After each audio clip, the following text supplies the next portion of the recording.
ನಮಸ್ಕಾರ. ಕಾವ್ಯಮೀಮಾಂಸಕರು ಮಹಾಕಾವ್ಯದ ಲಕ್ಷಣವನ್ನು ಹೇಳುವಾಗ ಮಹಾಕಾವ್ಯದಲ್ಲಿ 18 ಬಗೆಯ ವರ್ಣನೆಗಳಿರಬೇಕು ಅಂತ ಹೇಳ್ತಾರೆ. ಅಷ್ಟಾದಶ ವರ್ಣನೆಗಳಿಂದ ಪರಿಪೂರ್ಣವಾದಂಥ ಕಾವ್ಯ ಮಹಾಕಾವ್ಯ ಎನಿಸಿಕೊಳ್ಳುತ್ತದೆ ಅಂತ ಅವರು ತಿಳಿಸ್ತಾರೆ. ಯಾವುದು ಆ 18 ವರ್ಣನೆಗಳು ಅಂತ ಕೇಳಿದರೆ, ನಗರ, ಸಮುದ್ರ, ಪರ್ವತ, ಋತು, ಚಂದ್ರೋದಯ, ಸೂರ್ಯೋದಯ, ಉದ್ಯಾನ ವಿಹಾರ, ಜಲಕ್ರೀಡೆ, ಮಧುಪಾನ, ಸುರತ, ವಿಪ್ರಲಂಭ, ವಿವಾಹ, ಕುಮಾರೋದಯ, ಮಂತ್ರಾಲೋಚನೆ, ದೂತ ಪ್ರೇಷಣೆ, ದಂಡಯಾತ್ರೆ, ಯುದ್ಧ, ಪ್ರಧಾನ ನಾಯಕನ ವಿಜಯ, ಹೀಗೆ 18 ವರ್ಣನೆಗಳಿಂದ ಕೂಡಿದಂಥದ್ದು ಮಹಾಕಾವ್ಯ ಎನಿಸಿಕೊಳ್ಳುತ್ತದೆ. ಹೀಗೆ ಆ ಕಾವ್ಯ ಅಲಂಕಾರಯುಕ್ತವಾಗಿರಬೇಕು, ಅತಿ ಸಂಕ್ಷಿಪ್ತವಾಗಿಯೂ ಅಲ್ಲ, ಅತಿ ವಿಸ್ತಾರವಾಗಿಯೂ ಅಲ್ಲದೆ ಇರತಕ್ಕಂಥ ಸರ್ಗಗಳಿರಬೇಕು ಅಂತೆಲ್ಲ ಲಕ್ಷಣ ಕೊಡ್ತಾರೆ. ನಾವು ವಾಲ್ಮೀಕಿ ಮಹರ್ಷಿಗಳ ರಾಮಾಯಣವನ್ನು ಅವಲೋಕನ ಮಾಡ್ತಾ ಹೋದರೆ ಇದರಲ್ಲಿ ಕೂಡ ಈ ಎಲ್ಲ ವರ್ಣನೆಗಳು ನಮಗೆ ಸಿಗ್ತವೆ. ಅದರಲ್ಲಿಯೂ ರಾಮನ ಸಭೆಯಲ್ಲಿ ಲವಕುಶರು ರಾಮನ ಕಥೆಯನ್ನು ಹೇಳಲಿಕ್ಕೆ ಆರಂಭ ಮಾಡ್ತಾರೆ. ಆ ಕಥೆ ಆರಂಭವಾಗುವುದೇ ಅಯೋಧ್ಯ ನಗರದ ವರ್ಣನೆಯಿಂದ. ಇವತ್ತು ನಾವು ರಾಮಾಯಣದಲ್ಲಿ ಬರತಕ್ಕಂಥ ಅಯೋಧ್ಯ ನಗರದ ವರ್ಣನೆ ಹೇಗಿದೆ ಎನ್ನುವುದನ್ನು ನಾವು ತಿಳಿಯೋಣ. ಈ ಸಮಸ್ತ ಭೂಮಂಡಲವನ್ನು ಮನುಚಕ್ರವರ್ತಿಯಿಂದ ಆರಂಭಿಸಿ ಮಹಾತ್ಮರಾದಂತಹ ಇಕ್ಷ್ವಾಕು ವಂಶದ ಮಹಾರಾಜರು ಅಪೂರ್ವ ವೈಭವದಿಂದ ಆಳ್ಕೊಂಡು ಬರ್ತಾ ಇದ್ದಾರೆ. ಆ ವಂಶದಲ್ಲಿ ಹುಟ್ಟಿದಂತಹ ಸಗರ ಚಕ್ರವರ್ತಿ ಸಮುದ್ರವನ್ನೇ ಅಗೆಯಿಸಿದ. ಹಾಗಾಗಿ ಆ ಸಮುದ್ರಕ್ಕೆ ಸಾಗರ ಎನ್ನತಕ್ಕಂಥ ಹೆಸರು ಬಂತು. ಆತನ 60,000 ಮಕ್ಕಳ ಪರಿವಾರದೊಡನೆ ಆತ ಶೋಭಿಸ್ತಾ ಇದ್ದ. ಸರ್ವಶ್ರೇಷ್ಠರಾದಂಥ ಇಕ್ಷ್ವಾಕು ವಂಶದ ಪರಂಪರೆಯಲ್ಲಿ ಶ್ರೀಮದ್ ರಾಮಾಯಣವೆನ್ನತಕ್ಕಂಥ ಪೂಜ್ಯವಾದಂಥ ಕಥಾ ಪ್ರಸಂಗ ನಡೆಯಿತು. ಇದನ್ನು ಆದಿಯಿಂದ ಯಾವುದನ್ನೂ ಬಿಡದಂತೆ ಸಂಪೂರ್ಣವಾಗಿ ನಾವು ವಿವರಿಸ್ತೇವೆ ಅಂತ ಹೇಳಿ ಲವಕುಶರು ಹೇಳ್ತಾರೆ. ಹೀಗೆ ರಾಮಾಯಣದ ಕಾವ್ಯದ ಆರಂಭವನ್ನು ಮಾಡ್ತಾರೆ. ಆರಂಭದಲ್ಲೇ ಹೇಳ್ತಾರೆ, ಈ ರಾಮಾಯಣ ಕಾವ್ಯ ಧರ್ಮ, ಅರ್ಥ, ಕಾಮ, ಮೋಕ್ಷಗಳೆನ್ನತಕ್ಕಂಥ ಪುರುಷಾರ್ಥವನ್ನು ಕೊಡುತ್ತದೆ. ಇದನ್ನು ಅಸೂಯೆ ಇಲ್ಲದೆ ಶ್ರದ್ಧೆಯಿಂದ ಕೇಳಬೇಕು ಅಂತ ಹೇಳಿ ಅಯೋಧ್ಯೆಯ ವರ್ಣನೆಯನ್ನು ಮಾಡಲಿಕ್ಕೆ ಲವಕುಶರು ಆರಂಭಿಸ್ತಾರೆ. ಕೋಸಲೋ ನಾಮ ಮುದಿತಃ ಸ್ಫೀತೋ ಜನಪದೋ ಮಹಾನ್ ನಿವಿಷ್ಟ ಸರಯೂ ತೀರೆ ಪ್ರಭೂತ ಧನಧಾನ್ಯವಾನ್ ಅಂತ ಆರಂಭವಾಗ್ತದೆ. ಸರಯೂ ನದಿಯ ತೀರದಲ್ಲಿ ಧನಧಾನ್ಯಗಳಿಂದ ಸಮೃದ್ಧವಾದಂತಹ ಕೋಸಲ ಎನ್ನುವ ವಿಶಾಲವಾದಂಥ ಒಂದು ರಾಜ್ಯ ಇದೆ. ಅಲ್ಲಿರತಕ್ಕಂಥ ಪ್ರಜೆಗಳು ಉತ್ತರೋತ್ತರವಾದ ಅಭಿವೃದ್ಧಿಯನ್ನು ಪಡೀತಾ ಆನಂದದಿಂದ ಇದ್ದಾರೆ. ಅಯೋಧ್ಯಾನಾಮ ನಗರಿ ತತ್ರಾಸಿ ಲೋಕ ವಿಶ್ರುತ ಮನುನಾ ಮಾನವೇಂದ್ರೇಣ ಯಾಪುರಿ ನಿರ್ಮಿತಾ ಸ್ವಯಂ ಅಂತ ಹೇಳಿಬಿಡ್ತಾರೆ. ಅಯೋಧ್ಯೆ ಅನ್ನತಕ್ಕಂಥ ಲೋಕಪ್ರಸಿದ್ಧವಾದಂಥ ನಗರ ಈ ಕೋಸಲದ ರಾಜಧಾನಿ. ಮನುಚಕ್ರವರ್ತಿಯೇ ಸ್ವತಃ ಆ ನಗರವನ್ನು ನಿರ್ಮಾಣ ಮಾಡಿದ್ದಾನೆ. ಆ ನಗರದ ವಿಸ್ತೀರ್ಣ ಎಷ್ಟು ಎನ್ನುವುದನ್ನು ಹೇಳ್ತಾರೆ. ಆಯತಾ ದಶಚ ದ್ವೇಚ ಯೋಜನಾನಿ ಮಹಾಪುರಿ ಶ್ರೀಮತಿ ತ್ರೀಣಿ ವಿಸ್ತೀರ್ಣ ಸುವಿಭಕ್ತ ಮಹಾಪಥಾಹ. ಆ ಮಹಾನಗರ 12 ಯೋಜನ ಉದ್ದವಾಗಿ 3 ಯೋಜನ ಅಗಲವಾಗಿ ಇತ್ತು. ದೊಡ್ಡ ದೊಡ್ಡ ರಸ್ತೆಗಳು ನಗರದಲ್ಲಿ ಹರಡಿಕೊಂಡಿದ್ದುವು. ಅಚ್ಚುಕಟ್ಟಾದಂಥ ರಾಜಬೀದಿಗಳಲ್ಲಿ ನಿತ್ಯವೂ ಸ್ವಚ್ಛಗೊಳಿಸಿ ನೀರನ್ನು ಚಿಮುಕಿಸಿ ಹೂವುಗಳನ್ನು ಹರಡ್ತಾ ಇದ್ರು. ಎಷ್ಟು ಚಂದದಲ್ಲಿ ಬರ್ತದೆ.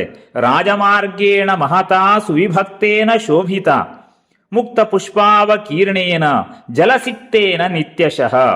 ಪ್ರತಿ ದಿವಸ ರಾಜಮಾರ್ಗವನ್ನು ಸ್ವಚ್ಛಗೊಳಿಸ್ತಾರೆ, ನೀರನ್ನು ಚಿಮುಕಿಸ್ತಾರೆ, ಹೂವುಗಳನ್ನು ಹರಡ್ತಾರೆ. ಅಂತಹ ರಾಜ್ಯವನ್ನ ದಶರಥ ಮಹಾರಾಜ ಧರ್ಮ ಮಾರ್ಗದಿಂದ ಪರಿಪಾಲಿಸ್ತಾ ಇದ್ದ. ಹೇಗೆ ಅಂತ ಕೇಳಿದ್ರೆ, ಸ್ವರ್ಗದಲ್ಲಿ ದೇವೇಂದ್ರನು ಇದ್ದ ರೀತಿಯಲ್ಲಿ. ದಿವಂ ದೇವಪತಿರ್ಯಥ ಅಂತ ಹೇಳಿಬಿಡ್ತಾರೆ. ದೇವಲೋಕವನ ದೇವೇಂದ್ರ ಹೇಗೆ ಆಳ್ತಾ ಇದ್ನೋ ಆ ರೀತಿಯಲ್ಲಿ ಅಯೋಧ್ಯೆಯನ್ನ ದಶರಥ ಮಹಾರಾಜ ಆಳ್ತಾ ಇದ್ದ. ಅಯೋಧ್ಯ ನಗರ ಪ್ರಶಸ್ತವಾದಂತಹ ದಿಡ್ಡಿಯ ಬಾಗಿಲುಗಳಿಂದ, ಕೋಟೆಯ ಬಾಗಿಲುಗಳಿಂದ, ತೋರಣಗಳಿಂದ ರಂಜಿಸ್ತಾ ಇತ್ತು. ನಗರದೊಳಗಿರತಕ್ಕಂತಹ ಅಂಗಡಿಗಳು ಕ್ರಮಬದ್ಧವಾಗಿ ವಿಂಗಡಿಸಲ್ಪಟ್ಟಿದ್ದವು. ಯುದ್ಧಕ್ಕೆ ಉಪಯುಕ್ತವಾಗಿರತಕ್ಕಂತಹ ಆಯುಧಗಳು ಅಲ್ಲಿ ಶೋಭಿಸ್ತಾ ಇದ್ದವು. ನಾನಾ ಕುಶಲಕಲೆಗಳಲ್ಲಿ ನಿಪುಣರಾದಂತಹ ಶಿಲ್ಪಿಗಳಲ್ಲಿದ್ದರು. ಅಯೋಧ್ಯೆಯಲ್ಲಿ ಸೂತ ಮಾಗದರುಗಳಿದ್ರು. ಉನ್ನತವಾದಂಥ ಉಪ್ಪರಿಗೆಯ ಮನೆಗಳಿದ್ವು. ಶತಗ್ನಿಗಳೆನ್ನತಕ್ಕಂಥ 100 ಆಯುಧಗಳಿಂದ ತುಂಬಿ ಆ ಅಯೋಧ್ಯ ನಗರ ರಮಣೀಯವಾಗಿ ಶೋಭಿಸ್ತಾ ಇತ್ತು. ಅಲ್ಲಿ ಹೋಗಿ ನೋಡಿದರೆ ಸ್ತ್ರೀಯರ ನೃತ್ಯ ಶಾಲೆಗಳಿವೆ. ಮಾವಿನ ತೋಪುಗಳಿವೆ. ನಗರದ ಸುತ್ತಲೂ ವಿಶಾಲವಾದಂಥ ಪ್ರಾಕಾರ ಇತ್ತು. ಆ ಪ್ರಾಕಾರದ ಆಚೆಗೆ ಕೂಡ ವಿಸ್ತಾರವಾದಂಥ ಅಗಾಧವಾದಂಥ ಪರಿಕೆಗಳನ್ನು ನಿರ್ಮಾಣ ಮಾಡಿದ್ರು. ಹಾಗಾಗಿ ಪರರಿಗೆ ನಗರದೊಳಗೆ ನುಗ್ಗಿ ಬರಲಿಕ್ಕೆ ಸಾಧ್ಯವೇ ಇರಲಿಲ್ಲ. ಆ ನಗರದಲ್ಲಿ ಆನೆ, ಕುದುರೆ, ಹಸು, ಎತ್ತು, ಒಂಟೆ, ಕತ್ತೆ ಮುಂತಾದಂಥ ಅನೇಕ ಪ್ರಾಣಿಗಳಿದ್ವು. ವರ್ಣನೆ ಮಾಡ್ತಾರೆ ಅದನ್ನ.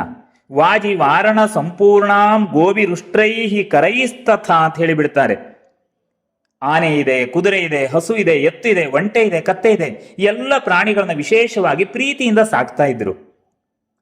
ಇನ್ನು ದಶರಥ ಮಹಾರಾಜನ ಆಳ್ವಿಕೆಯನ್ನು ಒಪ್ಪಿದಂತಹ ಸಾಮಂತರಾಜರು ಅವರು ಸ್ವತಃ ಬಂದು ಕಪ್ಪ ಕಾಣಿಕೆಯನ್ನು ಕೊಡುವುದಕ್ಕೆ ಕಾಯ್ತಾ ಇದ್ರು.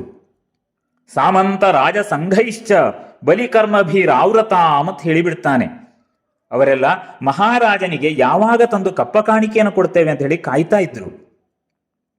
ದಶರಥ ಮಹಾರಾಜನ ಬಗ್ಗೆ ಅಷ್ಟೊಂದು ಪ್ರೀತಿ ಗೌರವ ಅವರಿಗಿತ್ತು. ವ್ಯಾಪಾರಕ್ಕಾಗಿ ನಾನಾ ದೇಶಗಳಿಂದ ವಣಿಕ್ ವ್ಯಾಪಾರಿಗಳು ಬರ್ತಾ ಇದ್ರು.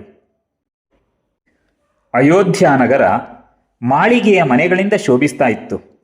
ಪ್ರಾಸಾದೈಹಿ ರತ್ನ ವಿಕೃತೈಹಿ ಪರ್ವತೈಹಿ ಉಪಶೋಭಿತಾಂ ಕೂಟಾಗಾರೈಶ್ಚ ಸಂಪೂರ್ಣಾಂ ಇಂದ್ರಸ್ಯೇವ ಅಮರಾವತಿಂ ಅಂತ ಹೇಳಿಬಿಡ್ತಾರೆ. ಪರ್ವತದಂತೆ ಉನ್ನತವಾದಂತಹ ರತ್ನಖಚಿತವಾದ ಪ್ರಾಸಾದಗಳಿಂದ, ಕ್ರೀಡಾಗೃಹಗಳಿಂದ ಇಂದ್ರನ ಅಮರಾವತಿಗೆ ತುಲ್ಯವಾಗಿ ಶೋಭಿಸ್ತಾ ಇತ್ತು. ಆಶ್ಚರ್ಯವನ್ನು ಉಂಟು ಮಾಡತಕ್ಕಂಥ ಆ ನಗರವನ್ನ ಪಗಡೆಯ ಮನೆಯ ಆಕಾರದಲ್ಲಿ ಕಟ್ಟಲಾಗಿತ್ತು.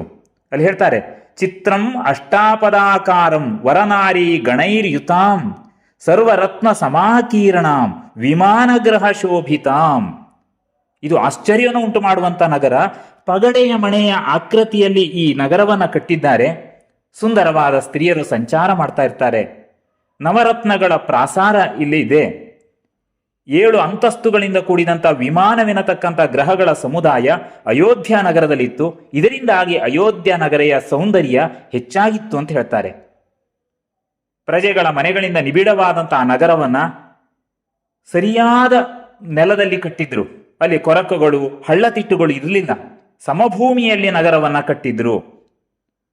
ಶುಭ್ರವಾದಂಥ ಬಿಳಿಯ ಅಕ್ಕಿ ಸಮೃದ್ಧವಾಗಿ ದೊರೀತಾ ಇತ್ತು. ಶಾಲಿ ತಂಡುಲ ಸಂಪೂರ್ಣಾಂ ಇಕ್ಷುಕಾಂಡ ರಸೋದಕಾಂ. ಎಷ್ಟು ಚಂದದ ಮಾತು ಅಂದರೆ, ಜೀವನವನ್ನು ನಡೆಸಲಿಕ್ಕೆ ಅನಿವಾರ್ಯವಾಗಿ ಬೇಕಾದಂಥ ಪರಿಶುದ್ಧವಾದಂಥ ಅಕ್ಕಿ ಆ ನಗರದಲ್ಲಿ ಸಮೃದ್ಧವಾಗಿ ಬೆಳೀತಾ ಇತ್ತು. ಅಷ್ಟು ಮಾತ್ರ ಅಲ್ಲ, ಕಬ್ಬಿನ ಹಾಲಿನಂತೆ ಸಿಹಿಯಾದಂತಹ ನೀರು ಯಥೇಚ್ಛವಾಗಿ ಆ ನಗರದಲ್ಲಿ ಸಿಗ್ತಾ ಇತ್ತು. ಅನ್ನ ಮತ್ತು ನೀರು ಎಲ್ಲಿ ಸಮೃದ್ಧವಾಗಿ ಸಿಗ್ತದೋ ಅದು ಪರಿಪೂರ್ಣವಾದಂಥ ನಗರವಾಗಲಿಕ್ಕೆ ಸಾಧ್ಯ.